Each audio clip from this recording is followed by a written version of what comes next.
Superman, Kal-El, Clark Kent, the alien legend from Krypton, the ultimate symbol of justice. But what if he turned against humanity? Not a what if, it's happened in the comics. And usually, they stop him with Kryptonite. But let's say Kryptonite doesn't exist, which it doesn't, by the way. So the real question is, can we kill Superman using only Earth-made technology? No magic, no alien minerals, just cold, hard science. Today, we'll expose every real weakness of the Man of Steel, and some of them might scare you more than him. Superman draws power from the sun. He's a walking solar panel with fists. Without sunlight, his powers fade. Cut him off completely, and eventually, you've got a regular guy in tights. In theory, lock him in a pitch-black vault, and you win. In practice, try locking a tank inside a shoebox. He'll break out in seconds. But there's a second option: overload. In one comic, Superman flies too close to the sun, absorbs massive energy, and it kills him. His cells begin to decay from the inside out. So could we trick him into overcharging? Maybe. Feed him false intel, like a secret alien weapon orbiting the sun. If he investigates, he might sign his own death warrant. But what if he survives? He'll come back to Earth stronger, unstable, and angrier than ever, like Omni-Man in his final form, but with a moral hangover. Even worse, he might thank us for the boost, and then wipe out humanity for trying.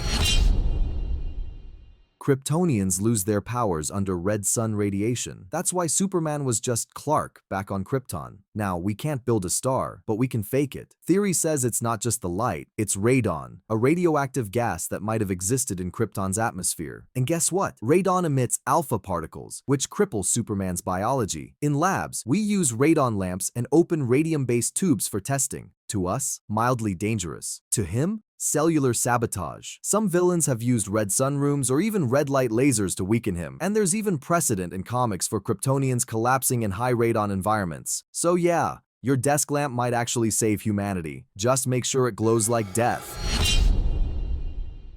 No real kryptonite? Then let's talk alpha particles. These are helium nuclei shot at high speeds, created inside nuclear fusion reactors like a tokamak. With enough power, we could build a plasma cannon that fires alpha beams. They burn through metal and could definitely fry alien muscle. Problem: it's not portable, it costs billions, and Superman is faster than anything you'll ever aim, so you don't shoot him. You bait him, lure him into the line of fire, or trick him into standing still, and pray the cannon doesn't melt you in the process. There's even a theoretical approach: combine alpha radiation with directed sound to cause cellular collapse. Science fiction? Maybe. But so is a flying alien in a cape. Superman hears everything, sees everything, too much of anything becomes weakness. Sonic cannons over 210 decibels? They don't just scream, they punch. That's shockwave territory. High-intensity flashes, electric discharges, EMP bursts, they all cause disorientation and pain. In one film, Batman zapped him using all of Gotham's electricity. He went down hard and got back up in seconds. So no, it won't kill him, but it'll buy time. And in a god fight, time is a bigger weapon than steel. Bonus idea: drones carrying sonic payloads, flying directly into his proximity and detonating focused audio attacks. Yeah, that's science mixed with strategy. In Man of Steel, Superman nearly collapses under Krypton's recreated atmosphere. The air literally weakens him, meaning he breathes. And if he breathes, he can be poisoned. Poison Ivy once developed a pheromone that turned him into her slave. Not weakened, completely obedient. So yes, the right chemical formula could hijack the strongest being alive. Gas, toxin, fumes. Humanity's chance might come in a test tube. Bonus theory: the atmosphere might lack certain micronutrients or gases he subconsciously relies on. Strip them away, and you slowly unmake the man. He's powerful, but he's not cold. He's not a machine. He's human. Emotionally, he hesitates. He holds back. He trusts. That's why Bloodsport shot him with a kryptonite bullet, and he didn't dodge. He thought it was a bluff. It wasn't. The Joker once broke him mentally, and the result was apocalyptic. Lois was gone. Superman snapped. So maybe you don't need bombs, just a maniac with the right words, or even just doubt. Manipulate his guilt, push his savior complex, and suddenly, you've got a god crumbling under his own ideals. 7. Antimatter, the nuclear option's big brother. Let's say every other plan fails.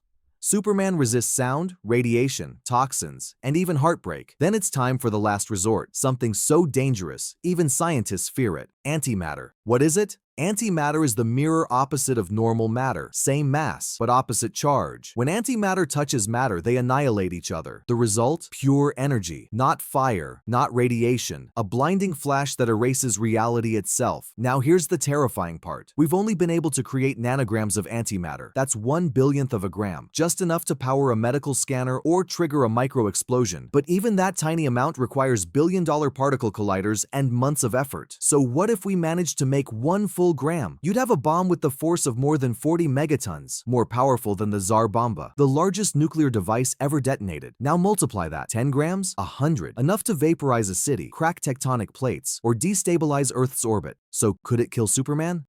Absolutely. It doesn't target his biology. It erases him completely. There's no blocking it, no countering it. But here's the twist. You'd likely die with him. Because where do you deploy that kind of weapon? Space? Too far. Underground? You'd flatten the planet. In orbit? You risk destroying the moon, Earth's tides, climate, everything. And if Superman sees it coming, well, you won't get a second try. That's why antimatter isn't a weapon. It's a suicide pact with physics. Yes, it works. But the price? Existence itself.